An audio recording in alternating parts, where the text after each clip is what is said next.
Jim Duggan even. Like people would just, respond to him, and he really stood out. Yeah, he was super over. And it's fun, like looking back, it's like, he wasn't really that great or this or that, but he was super over with the crowd. There's kind of nothing you could really say about it. That's why he was on TV so much.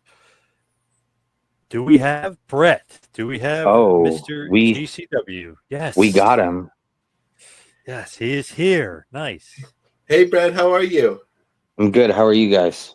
Good. We just were talking about Furface, given our WWE Vault obsessions. Furface? Yes, the this just came out. I'm not sure if you saw this. Brutus the Barber Beefcake had a couple years after his parasailing accident, they brought him back under a mask, but it was never on television. Tried out. One gimmick was called the Mariner, and the second was Furface. Neither looked anything alike, but he did the same thing. Not talked, ran out there, attacked the heel, and then ran back. But it only happened 7 or 8 times total, and that was the thing. So it was like a deep, deep cut. Wow. Don't recall. Oof, a lot of people don't. It was terrible. But why we have you here, let's talk a little Game Changer. What is going on? What's the latest on GC Dub? Are we on our program, or are you? Oh, we're on. We're on. We're on. Okay. Yep. So the latest is we've got some big stuff coming up. It's a big summer for GCW. Well, this week, of course, is Backyard Wrestling, amongst other events. But Backyard Wrestling, of course, one of our all-time greatest successes for GCW has been the Backyard Wrestling franchise. But coming up, 2 really big ones after that. Next week is Dallas, and it's going to be our biggest show that we've ever done in Dallas. Biggest show we've done. Biggest show we've ever done in Dallas, and our biggest show since Hammerstein Ballroom, for sure. It's going to be huge. It's going to be a really big show. I think we're going to be sold out at Gillies. It's on track to sell out, which is good and big. So I'm excited about that. And then, of course, the week after, we're in Coney Island at the ballpark. So this is and then we go to Japan. So it's a pretty big stretch for GCW here in July. I love we were meeting live. You're talking about before. I love the idea of going to the ballpark. I'm surprised, more wrestling promotions don't do it, because they used to do it all the time. Like TNA used to do it all the time. I love that, the ballpark and wrestling. It's like a great combination. Yeah, I think it's just like it's a cool vibe for sure.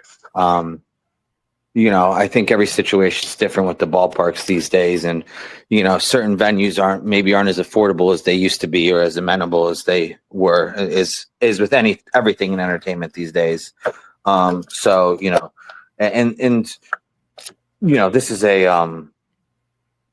is a serious endeavor for us to be going there. It's not a walk in the park, so to speak. Pardon the pun, but yeah, it's going to be fun. It's a good vibe. Coney Island's very cool. There's not a much better spot you can be on a Saturday night in July in the summer in New York City. So I'm very fired up for it. Yeah, that should be fun. That's very, very cool. How about SummerSlam weekend? What's going on SummerSlam weekend? Yeah, SummerSlam weekend, we got some stuff brewing. It feels like we really haven't even started to scratch the surface on what we're going to be doing yet. Of course, everything's announced, but we have so much going on before then that it's like it's almost overshadowed right now. But no, we've got our own little weekend of events at the Williams Center in Rutherford, New Jersey, which is 8 or 9 minutes away from MetLife Stadium. And it's a great place, very accessible by public transportation as well. So I think it's a really good spot for us. It should be a huge weekend for wrestling. So as always, I'm happy to be in the middle of it. Happy to have GCW be in the middle of it. Oh man, the public transportation has gotten so much better over there over the years. Holy crap. I remember years ago at Giant Stadium, it was terrible. now it's so much better and easier, and there's so many more things going on over there that they've made it very accessible. So that's actually, and Rutherford literally is right there. I mean, Yep. hop, skip, and a jump. I mean, it's literally right next to her, so it's super close. Mm-hmm. Also, besides SummerSlam, what about Vegas? What about the Collective? Or is the plans in place, or is that something you're not even thinking about yet as far as Vegas? Well, I don't want to think about it, but I don't have a choice. No, of course, I've had calls all week about Las Vegas. Yeah, it's part of the game. I mean, if I'm not moving forward on it, then everybody else is going to, and they're going to beat us to it. So, it's our biggest weekend of the year, of course. So, yes, I'm thinking about it, talking to many people, a couple different options on the table, and I'm just trying to figure out what the best option is. Last year was cool. There was good things about the Palms, and there was not so good things about the Palms. So, we have a lot to think about. Do you think it's good or bad running the same area again 1 year after? Like, is it good because you learn some stuff, like you said, about the Palms, and maybe you do something differently? Or is it one of the things where maybe it's not so great to run? I don't like it. I think it's negative for the – I think it's – yeah, I think it's against the spirit of WrestleMania, The whole idea is that it's somewhere different every year. The Super Bowl doesn't go to the same town every year.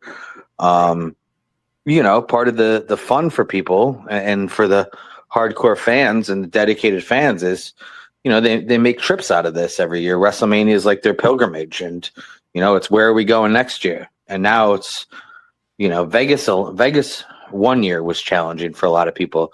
Now you're making them go back there again. I think it's just, I think it kind of dampers the, the whole idea, Hey, I agree. It's kind of crazy. It's like, oh, we're going to be in New Orleans, and then, oh, by the way, we got more money to go to Vegas, so we're going to do Vegas again. I know, just crazy by WWE to do that. I can't believe it. I can't believe it. I mean, that's so unprecedented. You go out of your way to make a deal, announce it. I mean, people already made travel plans. People already booked stuff, and then, first of all, how did they even get away with that? Isn't there contracts that are like locked in, like with lots of money on the line? Like, not only that, but I don't know. I guess at the end of the day, they don't give a fuck, they don't care. But I don't know. It just seems like not a great look for a corporate entity to do that, right?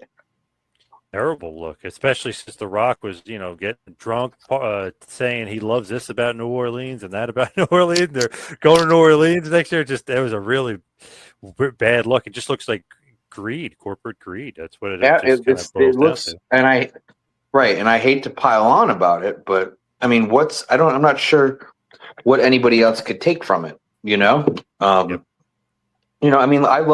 do like Las Vegas.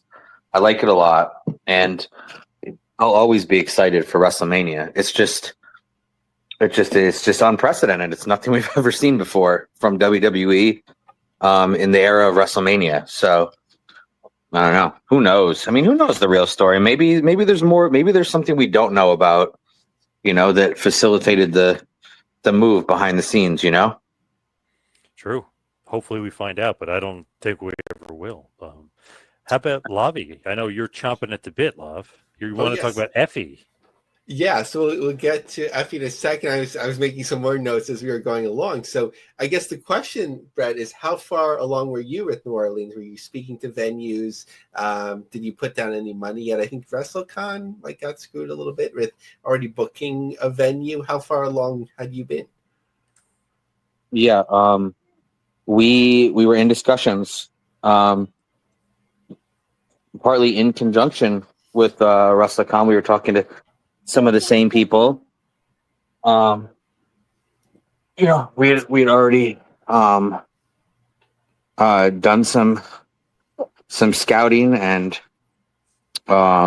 we had some site visits lined up, and had already started discussing numbers, and I mean, we were into the discussions for a venue. I mean, we were moving towards a contract, and it would have been great, but thank God we didn't get there, because we would be in big trouble right now. I don't want to speak for.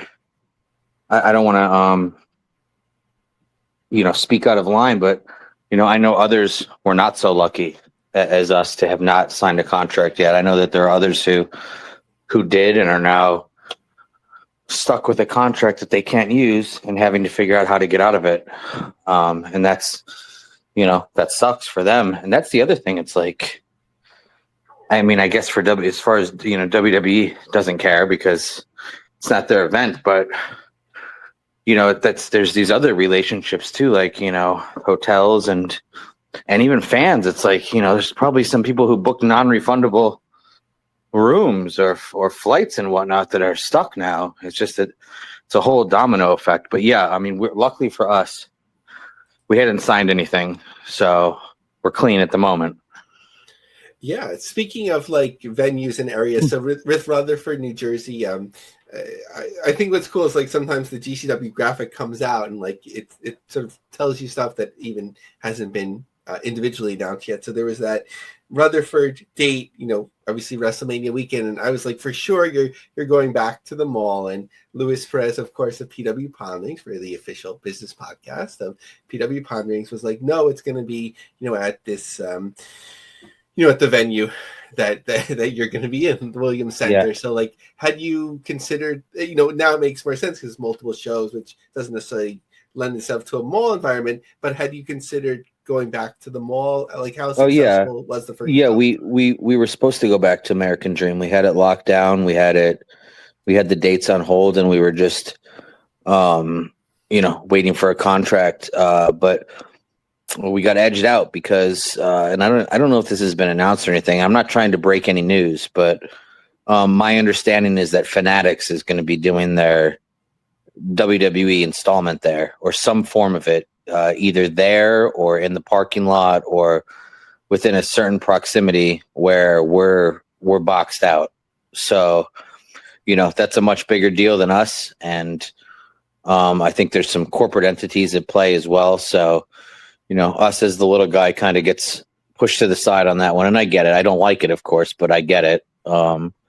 So Fanatics trumps us at the American Dream on SummerSlam weekend, but we will be back at the American Dream. I have another date, which will be revealing soon. So we'll be back, just not as soon as we would have liked. So Lewis, I wasn't wrong exactly. No. Speaking about like partnerships and so on, it's great to see the ID program listed. So just in terms of technicalities, my speculation with it would be that like to stream on Triller, because of WWE's Netflix or whatever distribution, you can't write WWE ID. You just have to say ID. Is that why it's marketed like that? No, not at all.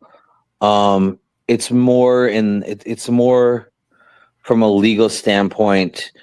I guess there's a fine line over, us as GCW promoting an event that's called WWE. I guess, I don't know. There's legal departments that figure this stuff out and what's okay and what's not. And I guess maybe they just haven't figured out the appropriate way to do it. But, they just don't want it. They don't, we're the promoter of the event. So they don't want us to directly promote a WWE event, which is what it would look like to the casual fan. You know what I mean?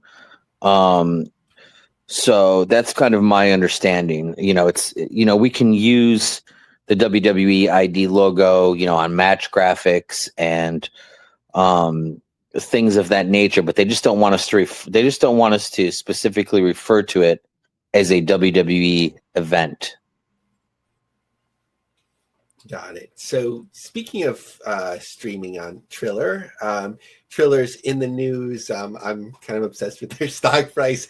Yeah, as we're recording this, yesterday it was down 18%. Today it was What's it was it up at? Like 20 cents? like 71 cents. It was up 18%, then down 25%. So we're hearing a lot of things. But how is the relationship with Triller, and how does that compare to the last couple of years? Well, our relationship on a day-to-day basis is still strong. All our people, we still work with all the same people. And from an operations standpoint, everything is still seamless and working smoothly. There's other elements that aren't necessarily as smooth as we would like them, and that others might like them, but they're still a good partner. I mean, in terms of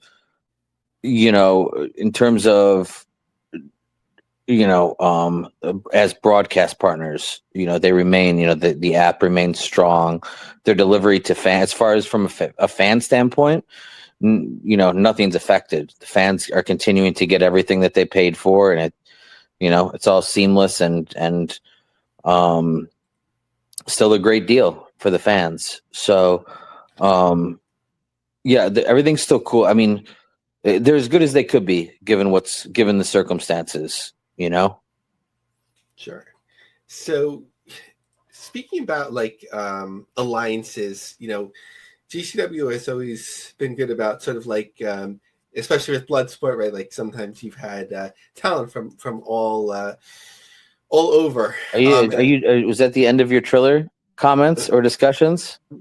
Oh yeah, sorry, that was Triller. But I'd love any other color you have on. Well, Triller, what you were saying that you've heard things or whatnot. I'm just curious what kinds of things that you're hearing or what you think is going on. Yeah, so let me not dance around the subject. Appreciate the opportunity. Promotions have said that they were not paid by Triller. Are they up to date in paying you with your contracts with them? Well, I don't think. I don't think it's appropriate for me to discuss exactly where we're at, but of course, I'm aware that there's been delays with other people, and there's been delays with us at certain times in the past. But I think, and it's hard for the just the casual observer to kind of understand the way the Triller business works and how there's different wings in the Triller universe. There's Triller TV, which is formerly the Fight TV side, and they do one thing, and then there's a whole other side of the Triller umbrella, which is a whole other thing, and they're sharing resources. A majority of the revenue comes from one side, but it's being absorbed by the entire umbrella. Does that make sense what I'm saying?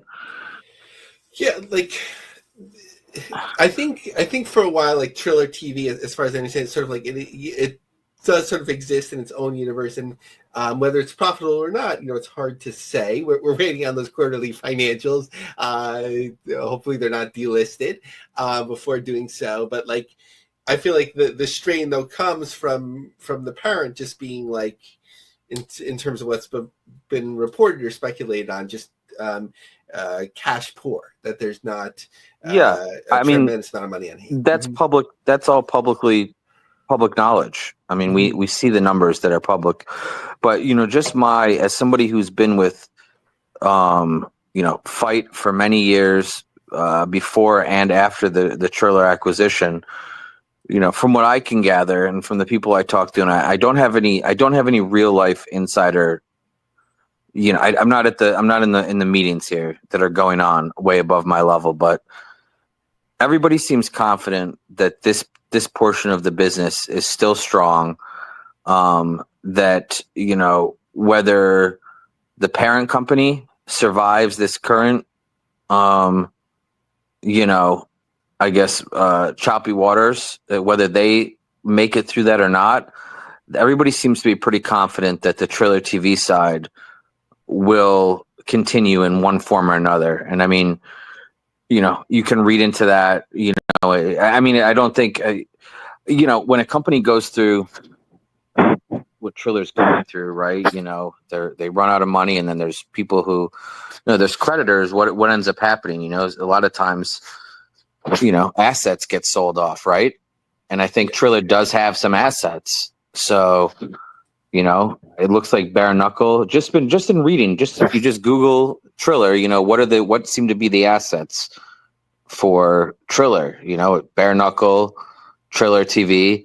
Those seem to be the portions of Triller which have some life in them. So, I don't see a scenario where Triller TV would just shut down tomorrow, if the parent company has to cease operating, Yeah. So I think anybody, any content producers that are, with Triller and who, are frustrated with the current situation, I would say, and again, I'm just saying this as, a longtime member of the team, I would say, hang in there. This side of the business appears to be strong. And I think, at some point something's got to give. And I think something's going to give in the right direction, I think. As someone what do you think? Yeah, I don't think it could last, much longer based on what we're hearing with the money on hand, so that things have to move along. We speculate a lot on the show. I think obviously a natural acquisition would be like a DAZN, just because they do so much similar work. Or what's their money situation like? Are they publicly traded? They're not publicly traded, as far as I understand, but the ownership, I think it's an individual who's like a billionaire, so multiple billionaires. So it's all in that way. But they seem to be, very aggressive, in terms of their, acquisition. But I feel like more growth like outside of the U.S. But I had also speculated on like Cyber Agent, who's sort of like the sleeping giant of like pro wrestling in a way. But then I found some public information which was nicely reported on, that they've that part they've lost a lot of money on the wrestling side. So you have that, or like I don't think like a Bushi Road would be in the position to do it. So you never know. Like, it could be people that are just seeing the value of this and financially, and they're fans of it, right? Like private equity people or something like that, and they just take it and just run with it. Or, it goes away and it goes back to a model. And we talked about this together before this deal was announced, that you had been looking into, GCW sort of being a standalone service, and like what would that infrastructure look like, and some like a do-it-yourself type of, obviously with support in the infrastructure.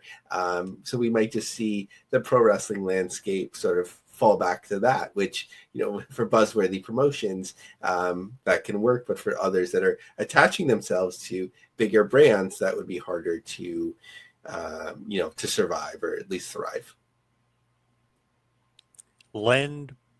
Interesting. Len Blavinick owns DAZN. He is worth $26.5 billion. He's the 75th richest person in the world. Where's I recognize that name. Where does he come from? It's called Access Industries. It's his parent company. It's a global investment company, and he's the boss, if you will. He's the owner. Interesting. Okay. But they said he invested, as of this year, $827 million into DAZN itself. So he's put money into it. So it sounds like he remains confident. Yes. So to kind of a couple of questions, in regards to trailers, sort of like get a little bit more insight. The way things are today, however they are today, and we're acknowledging that they'll change. If they are the way they are today, in 6 months, do you feel that that's sustainable for you and your business, or you just have to go a different way or do something in a different way? I don't know. It's hard to answer that question. I mean, I am team Triller. I'm a ride or die. I'm not afraid to say that. I mean, I'm also not an idiot. Of course, we don't, from a literal standpoint, and nobody can afford to I mean, this is a business, and we have to operate it as a business. But also, I know that, Triller values what we bring. I know where we are on the totem pole, and I know that, I think that they would, they currently do, and I think they will continue to make sure that they do what they need to do to keep us on the team. I think they do value us, and they know what we bring to their, catalog, and I have not yet felt like, hey, I have to do something. They've always, they've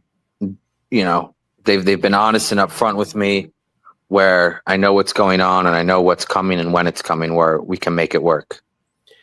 Yeah. So last question on Triller, just to get a sort of like a final temperature. I know that Chad, you had been like sort of making referrals at a certain point, just, like buzzworthy promotions that it feels like, okay, they would fit well here and so on. Like if, a company said to you, somebody that you're friends with or have worked with, like, hey, I'm looking for new distribution. Like, should I go to Triller? Would you say sort of like, come on aboard, maybe take a look at things? Like, how would you guide them? Yeah, I would guide them. I would still guide them to Triller. I think that, the Triller TV subscriber base is multiple times over what any other wrestling platform has. They have a substantial subscriber base. I've seen. I feel like, listen, there's nobody's getting rich off of streaming and wrestling on any of these platforms unless you're at the top of the food chain. Okay, nobody's getting rich doing it, and at a certain point, I guess you got to figure what's worth more. Would it be worth more to get a couple extra cents going on this platform, or is it better to reach 1,000 more people every time you do a show? I think right now Triller is still, I think that Triller TV is still, in my mind, it's the premier platform for indie wrestling. It's the best app. It's again, from a fan standpoint, I think it's still the place to be. And so, unless somebody is getting a better offer elsewhere, if you have two of the same offer, Triller, company A is Triller and company B is whatever, I would say come to the Triller side. Thank you. So I think that gives us very good understanding of Triller. So one of the other elements of GCW's business I've kind of been obsessive about in terms of like fantasy booking, basically since September, is this Juggalo feud. Collaboration and feud and so on. And it's interesting when you go like to Juggalo's various platforms, really the 4 shows that they have on the books are all in collaboration with GCW, whether you're doing the ticket sales on Eventbrite or they're doing something in Majestic Theater and they're handling it. And certainly the Gathering show where tickets are on sale for the general event, but not yet the wrestling shows. One of the things I've been surprised with, and I'd imagine it's kind of a slow burn, is I haven't seen it really translate sort of to a broader area of interest. And maybe there's like has to be an angle that really heats it up. It seems like there's a little bit of things simmering, and Brett, we want you to be safe and everything like that, but I think it kind of needs an angle where like the Juggalos get you in the ring and Sure. whatever it may be, as you'd imagine it, or you guys get Violent J in the ring, like without giving things away. Is this like simmering to a boil at the Gathering, or the Gathering is sort of like where things really kick off and you kind of run with that? Well, I think there's some stuff coming up before then where we'll see some movement, and some tensions escalated. There is a big show July 17th in Detroit. It's the Showcase Showdown. with JCW and GCW co-promoted show at the Majestic Theater in Detroit. So, Detroit is Juggalo home turf and ICP home turf. So I think that'll be an interesting show to keep an eye on. And then there is the Rutherford weekend where JCW will have a show on our turf as part of our weekend offering there, SummerSlam weekend. And I think there's going to be plenty of opportunity for things to pick up before we get to the gathering. Lobby fantasy booking. What are you doing? You're trying to prognosticate. Yeah, let's not give any ideas. Jeez. Yeah. I know. Why has it got to be me? I'm sorry, Brandon. It keeps landing up with you. I'm not an on-screen character. I know. Go after Effy or something like everybody else does. Well, to me, it's always like, as we talked about in the show, like, so obviously 3 steps removed, but that time that you got in the cage for CZW, I felt like that, like, was like the wind of momentum, like, shifted to GCW, and then you were sort of off and running. So like sort of like as the face of things, but obviously people that know will decide. So with this Brooklyn Cyclones thing, Maimonides Park, the big summer show, obviously the same weekend as Slammiversary. So I was actually thinking like maybe you guys should kind of, you have some talents that cross over, kind of share co-promotion, but they just announced a softball fundraiser the same time as your show. But like, how do you feel like in terms of Maimonides Park support and how ticket sales are going so far? Ticket sales are okay. The park has been, I would say that they've been supportive. We just had GCW night at the stadium this past week. Yeah, I would say that they've been supportive. There's limits to what they can do and what they can't do, in terms of like during Cyclones games and whatnot. But no, they've been pretty cool. And yeah, I think we're coming into the stretch run, so we'll see. I expect a lot of walk up for this event. I think there'll be a lot of, day of decision making and, people on the boardwalk hearing about the wrestling show. So I think it's too early to tell exactly where we're going to end up, but I remain optimistic. Yeah, and if there wasn't the July 4th show in the backyard, and if it's in New Jersey, by the way, Brett, if you have an extra ticket, John might want to get out there. Oh, of course. That's just my John didn't ask me to say that. It's just my Where's John? Where's John in New Jersey? Asbury Park. No kidding. Yes. Are you going to come to the JCW show on Sunday? I was actually thinking about it, but it just depends on the kids. They usually have me everywhere on the weekends, but possibly yes. All right. Well, I'd be happy to host you as my guest at the 4th of July. Right. So if you really want to go, send me a text message when this is over, and I'll shoot you some information. Okay. Awesome. Nice. So I mean, my idea was that like July 4th, right? You have the Nathan's hot dog. Like it's going to be thousands of people. It might be a good place to flyer, but there's only so many places everyone can be. Just quickly wrapping up the baseball part, without getting too into business, is this sort of like a straight booking, where can we rent the venue and what can we do together? Or is this like a collaboration with the ballpark?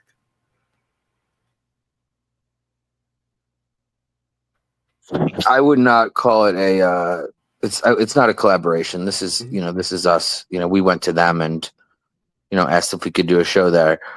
Could it become a collaboration at some point or in the future? I certainly think so. I think if it goes well and there's and there's a good turnout and good feedback from the community, I don't see why it couldn't advance further. I think wrestling, as you guys know, wrestling is a tricky thing, and not everybody loves the idea of wrestling until they see it, and see what it can, what it is and what it means. So, sorry.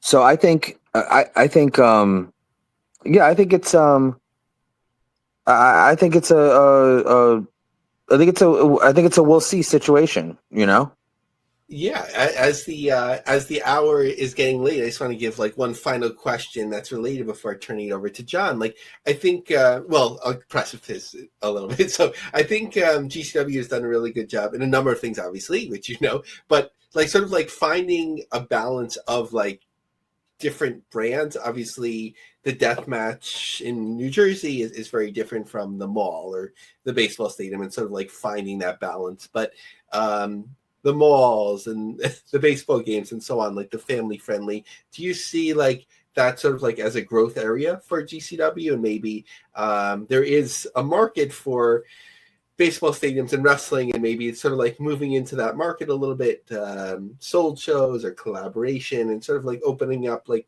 basically another vertical without getting too businessy for GCW that sort of like gives a different sense of like stability and growth as compared to like I would love that, but I don't know if we're there yet. Again, it's like I'm saying, wrestling is so tricky as it is.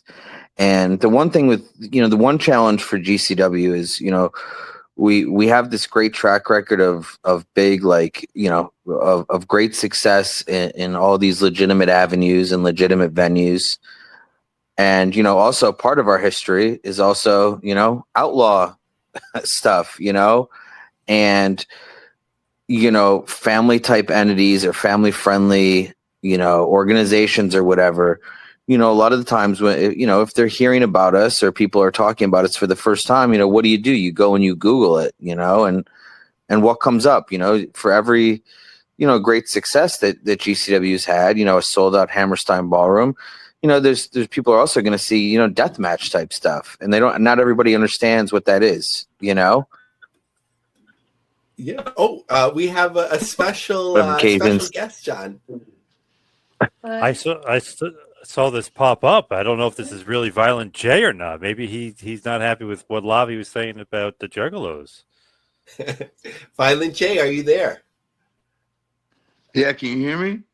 Yeah, welcome back to the podcast. How are you?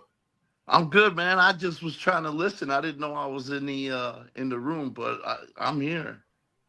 It's great. So we were talking about the collaboration that's going on, and one of my suggestions, and you guys don't necessarily go for this, is that I think to really heat things up with JCW, you have to get Brett in the ring and really show him what the Juggalos are all about.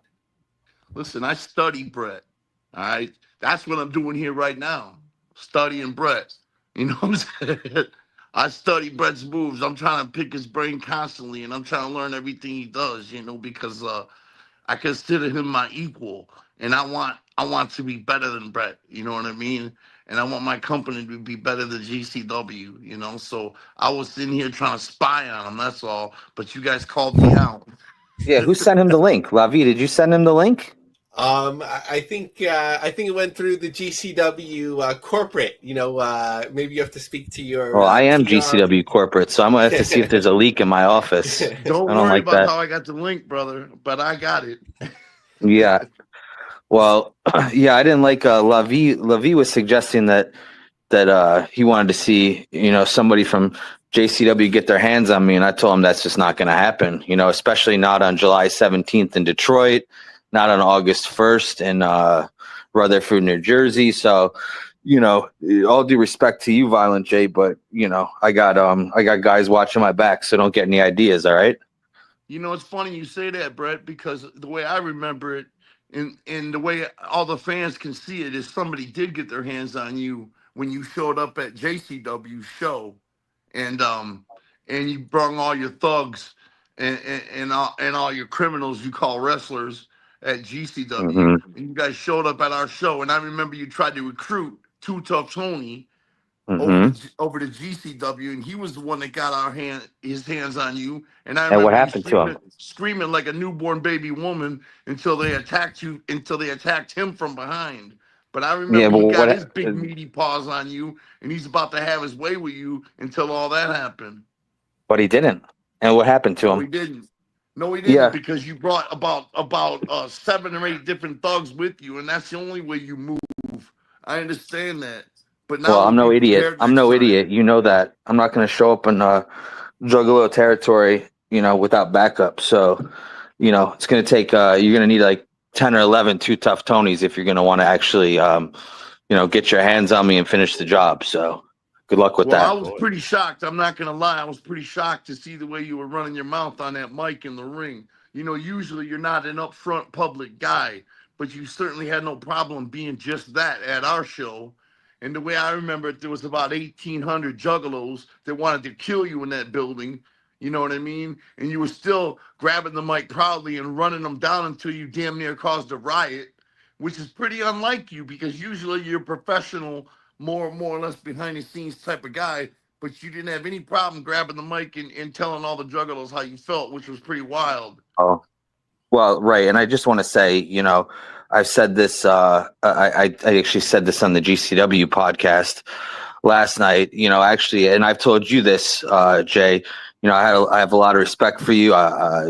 Growing up, I was a big fan of ICP, and I told you what Stranglemania meant in my life. And I'm a mark for you and ICP, but somewhere along the line here, I feel like I don't know if there's been if we've if there's been some miscommunication between us or whatever, but in my opinion, it was you that first showed the sign of disrespect to us. You came to our show at Harpo's in Detroit. And, I didn't feel like you were treating us like equals that day. So, No, I wanted a fair competition. I wanted to prove ourselves. I want what you got, Brett. You know that. yeah, I want the yeah, respect you have in wrestling. I want the respect you have. I want my promotion to be where your promotion is at. So I issued a yeah. friendly challenge, but it didn't stay friendly long, And obviously, you do see us as competition, because you showed up at our show with a gang of thugs in tow, And where was the respect that night at JCW?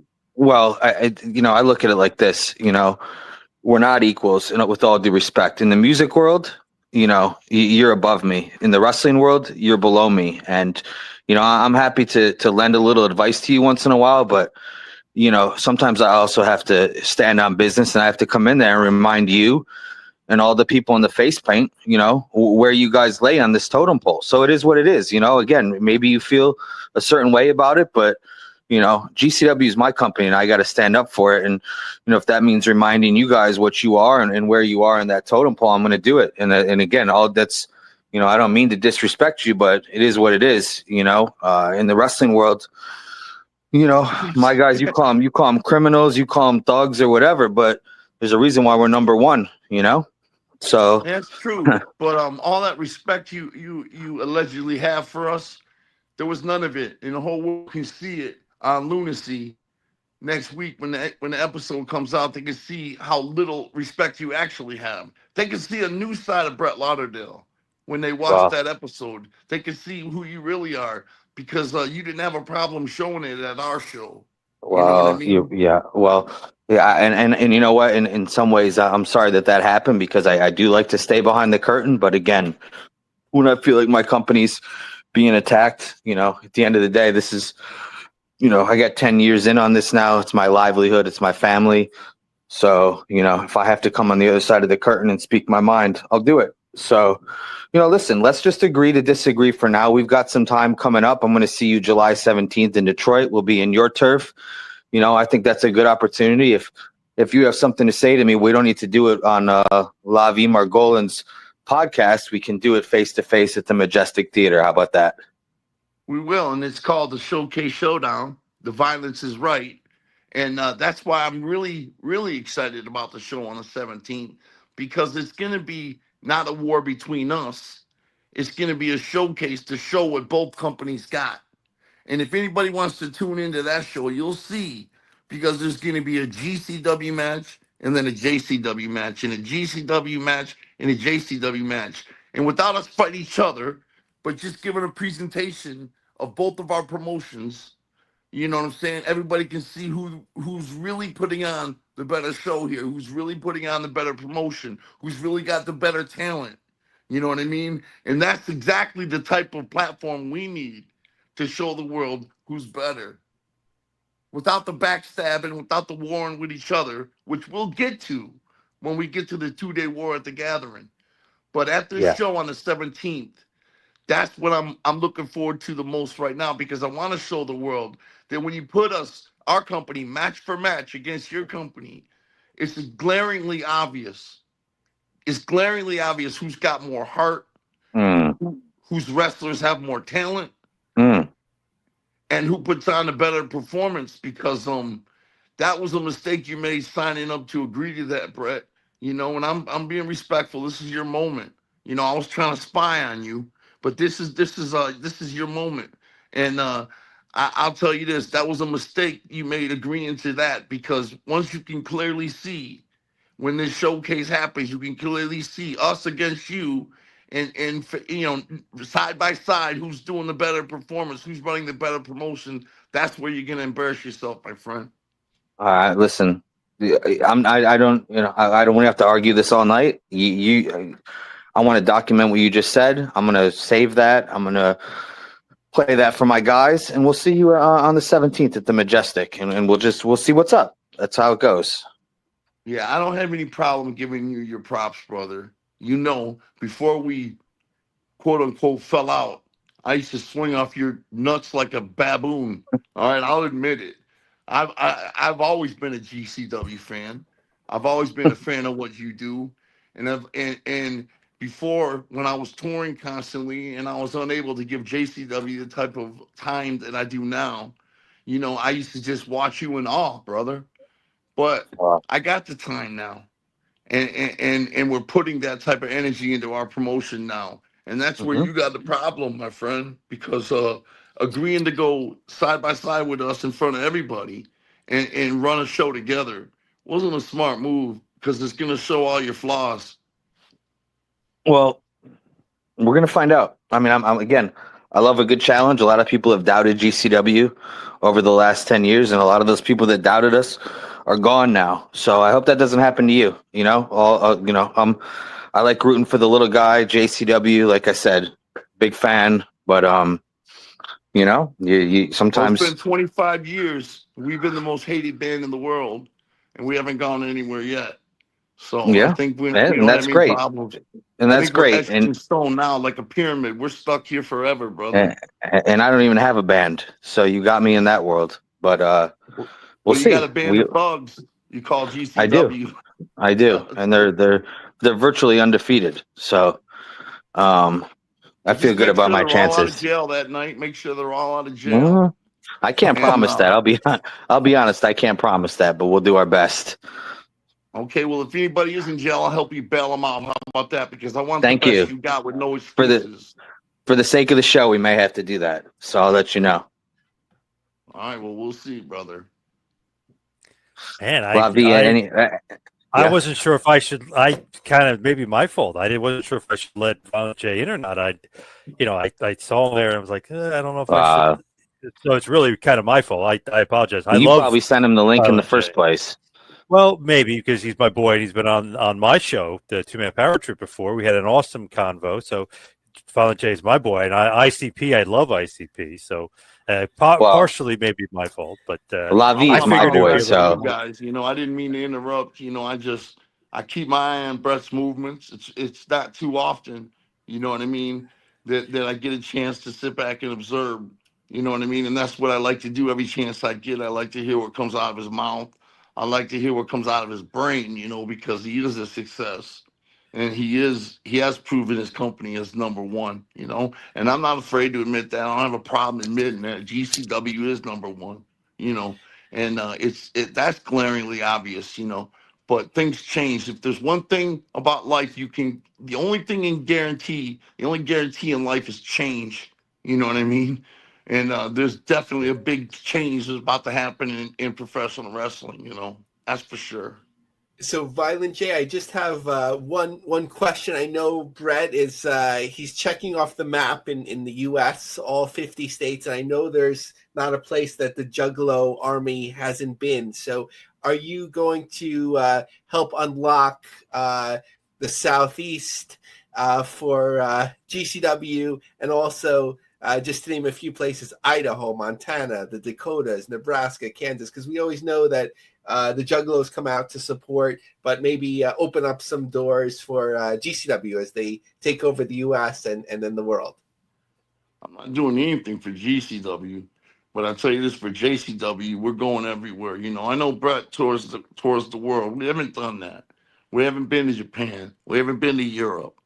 ICP's been everywhere because that's been our focus, But times will change. We've slowed down touring. You know what I mean? ICP doesn't tour the way we used to, which gives me the freedom now to step up JCW, And that's where it became a problem for Brett, because now I have the time he's always had, And we just locked in more dates for September and for October, all the way up till Halloween. So we'll be coming out to the West Coast. We'll be coming down to Texas. We'll be all over the place, And it's like the floodgates have been open now. You know what I mean? And I promise you, we're coming thoroughly and we're coming strong. And it's going to happen. It's going to take some time. You can't just dismantle a company like GCW quick. You can't just overtake their spot. They've been there a long time. And they're not just sitting idle. They're still moving. They're moving faster and harder all the time, But that's okay, because there's one thing I like. It's a challenge. You know what I mean? It gets me inspired. Every time GCW breaks a new record or breaks new ground, it just inspires me more, because I know that I've got to catch up and I've got to surpass him. You know what I mean? And I've got an army of thugs with me as well. And this is something I enjoy doing, If there wasn't GCW and Brett Lauderdale, we'd probably be a lot lazier. It's like they say, Vince used to do better when he had competition. You know what I'm saying? That's how I feel. I'm grateful for Brett Lauderdale. I'm grateful for GCW, because that's where we want to be. That's the spot we want, and it's motivation. You know what I mean? To see how good he's doing and how good they're doing. It's motivation, and it gives us the fuel in our tanks to be there. The only problem we got is when we knock them off their pedestal, who's next? You know what I mean? That's the only problem, because when they're sitting number one, we might get lazy. You know what I'm saying?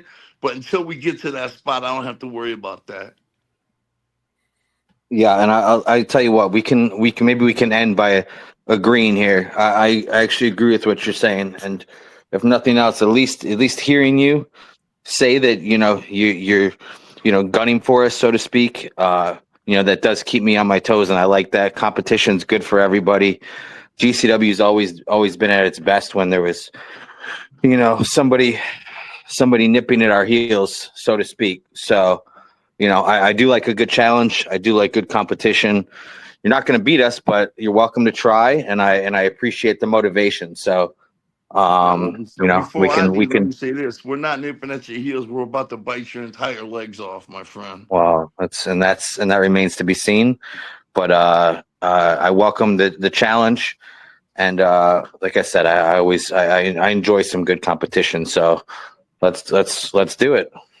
I'm gonna let you guys get back to what you're doing. Sorry for the interruptions, my friend. Hey, thank you, Von J. I appreciate it. I hope to get back on the show again soon, man. And Brett, I'll be seeing you on the 17th, my friend. I'll see you in Detroit. Love it. Von J, come back anytime. I'll send you a link anytime you want to come back. Yeah. You let me know. All right. What else, Brett? What else, Lavi? We have anything? Was there anything else we were going to talk about? No, I think we're good. I think we can reflect. Well, how about we finish with this? The man driving the engine, the champion, Effy. Some reflection on his 6-7 months of the belt defending, not only in GCW but all over the world. What do you think? What do you think about it all, and how has it driven business? Yeah, Effy's, I think, the greatest the biggest achievement or accomplishment of Effy's reign so far has been the fact that he's kind of taken it everywhere he goes with him, and it's been representing it all over the world, all over the country. And the guy who is as busy as Effy is, that actually does count for something. He's definitely one of the most prolific indie wrestlers in the world. So that belt's got some mileage with it. Effy's title reign's been tough because tough. When I say tough, I mean we've had a lot of the plans that we had to be reshuffled due to circumstances out of our control. So there's been a lot of stops and starts in it, and we're still even to this day we're still waiting on some word on this person this person that, timelines, when can we activate this game plan and move forward on some of the ideas that we've had. So there's been a lot of kind of mini conquests for Effy, and just kind of trying to face the best competition and having the best matches. That's kind of been the way that the Effy title reign has gone so far. And that's not necessarily a bad thing. It's just, it's just been a lot of waiting. It's been a waiting game. So, but Effy is one of those faces of GCW. He's people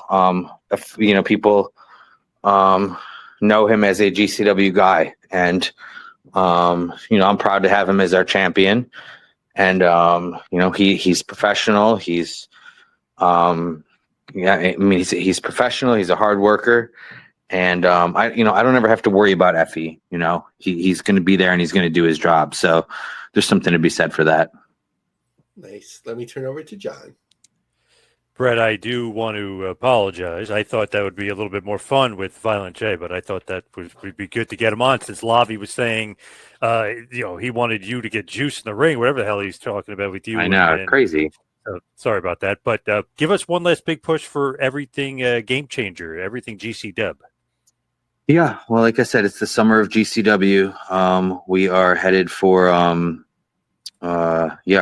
backyard wrestling this weekend, Hartford this weekend, off to Dallas for a big one, off to Coney Island for a big one, and then off to Japan, and then come back, and there's literally no days off. We will be back from Japan on the 31st, and then the following day is SummerSlam weekend. 3 days of show, well, 2 days, 2.5 days of shows, 2 days of GCW, and then there's a Jersey Championship Wrestling show on August the 3rd. So we'll be very busy. And then, then off to the Gathering, and then back home to Atlantic City for homecoming. So it's one thing after another. The summer of GCW, very busy. And I don't know, I think that's kind of always been the way it is for GCW. It's always the summer of GCW. So I love the challenge. I love the grind. I love looking at the schedule and going, holy shit, how are we going to get through this? And just doing it, because we always do. Our crew is awesome. Our crew is built, differently than a lot of the others out there. That's my team looks at challenges and they get excited by them. And, I love that, because, we all kind of motivate each other. My people take pride in being GCW and take pride in doing things that nobody else can do. So it's fun. It's fun going through this and kind of accomplishing all of this together, because what we're doing, I think is significant. We are doing things that nobody's done before. So it's just cool. It's just a fun time of the year, and that's what makes GCW GCW. Yeah, just wanted to mention, thank you, Brett, for your 9th appearance. I would say record breaking, but you already broke the record. And Violent J. Who's number 2? We have a few that are around there, like Kevin Kleinrock, Brandon Thurston. Oh yeah, Brandon too. Yeah. Those are a couple that come to mind. A little foggy brained at the moment, but I usually do have the rankings in mind. When's your next panel? Oh yes, I I'm not sure if they want to do it as an annual thing, but it was quite popular. Unfortunately, the hottest night of the year, but everyone showed up, and it was taken well, and a lot of aspiring pro wrestling professionals on the business side. So hopefully, there's a good talent pool. Who knew there were so many aspiring professionals that wanted to be involved in pro wrestling? What's wrong with them? I think it's just sort of mainstreaming of it, right? Like certain things, certain generations, right? When the UFC first came out, like it was perceived as one thing, and now like people in college, like it's really not a different sport than tennis or whatever it may be to people. Just I follow this or I don't follow this. There's no perception of it that's different. I think pro wrestling is sort of gone that way too. Yeah, I mean the good thing is it does seem like there's more awareness of what's going on in wrestling right now than there has been in years past. It's definitely, I think, the wrestling is definitely at its coolest point now since it was in the Attitude Era, probably. So, whether that how far that trickles down, we'll see it. It's wrestling's always so hard. The two things about wrestling is it's always hard to predict, even when you think you can predict it. And the other thing is everything in wrestling can change, in a span of hours. The entire landscape can change in the way the entire business works. Can work one way one day and be totally different the next. So, but yeah, hopefully this success at the top, trickles down. Absolutely. Where could everybody get those GCW tickets and just follow on social media? Well, of course, follow us on the artist formerly known as Twitter. You can follow us at GC Wrestling _. Follow us on Instagram at Game Changer Wrestling. And then we do have a website. Did you know that? Oh, I just discovered it. It looks great. Does it look good? We're still kind of working it out and figuring it out, but longlivegcw.com. So you can actually kind of get like all the information there, I think. Tickets and all that stuff. So I know it's a bold step here in the year 2025. As everybody's moving away from websites, we finally got one after everybody told us to for years. So we're really moving forward here. So yeah, check us out. Twitter's where is usually the first line of defense for updates. But Facebook, Game Changer Wrestling, and Instagram, they always follow. So that's where you get the latest and greatest news and information.